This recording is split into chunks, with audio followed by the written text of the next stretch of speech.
Whether it's rejecting someone's ideas, denying them a certain privilege, or even denying them the very right to engage in certain actions. Philosophers have long debated the ethics and logic behind these decisions. So let's take a look at a few key philosophical methods. All right, let's start with a foundational question. Why would anyone want to deny someone else something? Philosophically speaking, denying others can be a way to protect personal or collective values, ensure justice, or even reinforce certain social norms. But of course, each philosopher has their own take on this. First up, we have the Socratic method. This method is all about denying others the ability to hold on to their beliefs without scrutiny. Rather than just outright rejecting someone's ideas, Socrates would ask probing questions, leading the other person to realize that their beliefs were inconsistent or illogical. It's a subtle form of denial. The person might not even realize they're being denied their perspective until the contradiction in their reasoning becomes too obvious to ignore. For example, if someone claimed that virtue could be taught, Socrates would ask, "What is virtue? Can we teach it? Who teaches it?" Until the person would have to reconsider their entire stance. Socrates didn't deny their right to hold an opinion. He denied the validity of that opinion through logical questioning. Next, we have Immanuel Kant, who focuses on moral autonomy. Kant believed that human beings should be treated as ends in themselves, not as means to an end. In other words, everyone has inherent dignity, and you can't just use people for your own benefit. But what happens when someone violates this principle? Kant would argue that you are morally obligated to deny them the ability to act in certain ways. For example, if someone were lying or manipulating others, they are denying others the respect they deserve as rational beings. According to Kant, you have a moral duty to deny them the opportunity to continue in such behavior. In a practical sense, this could mean denying someone trust or denying them access to certain privileges, like a job, if they've demonstrated unethical behavior. It's about holding individuals accountable for their actions based on universal moral principles. Moving on, let's talk about Jean-Paul Sartre and existentialism.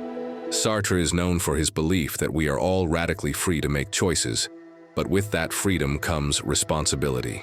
In his view, denying others can be a form of asserting your own freedom.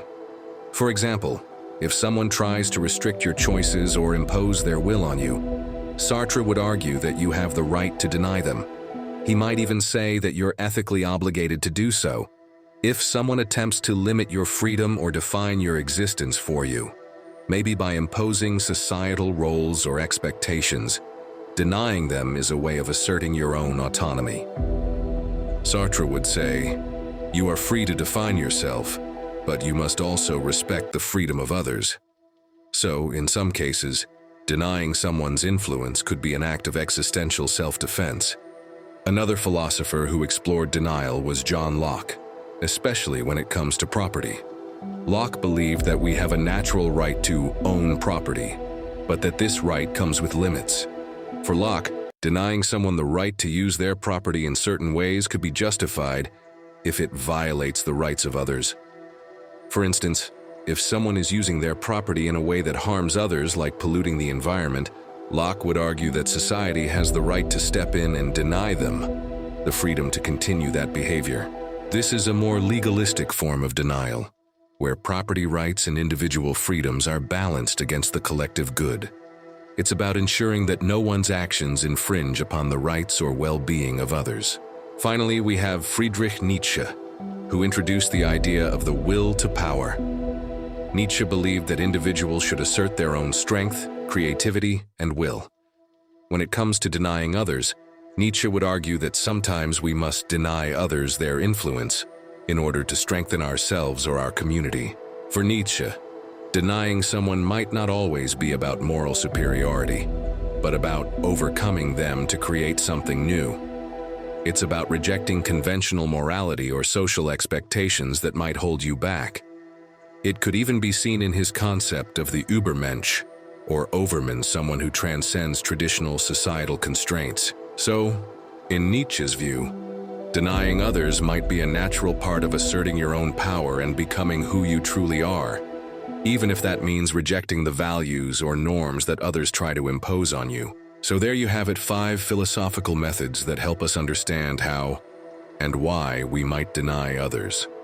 Whether it's through questioning their assumptions like Socrates, asserting moral principles like Kant, defending freedom like Sartre, protecting property rights like Locke, or asserting personal power like Nietzsche, denial isn't always about being cruel or vindictive.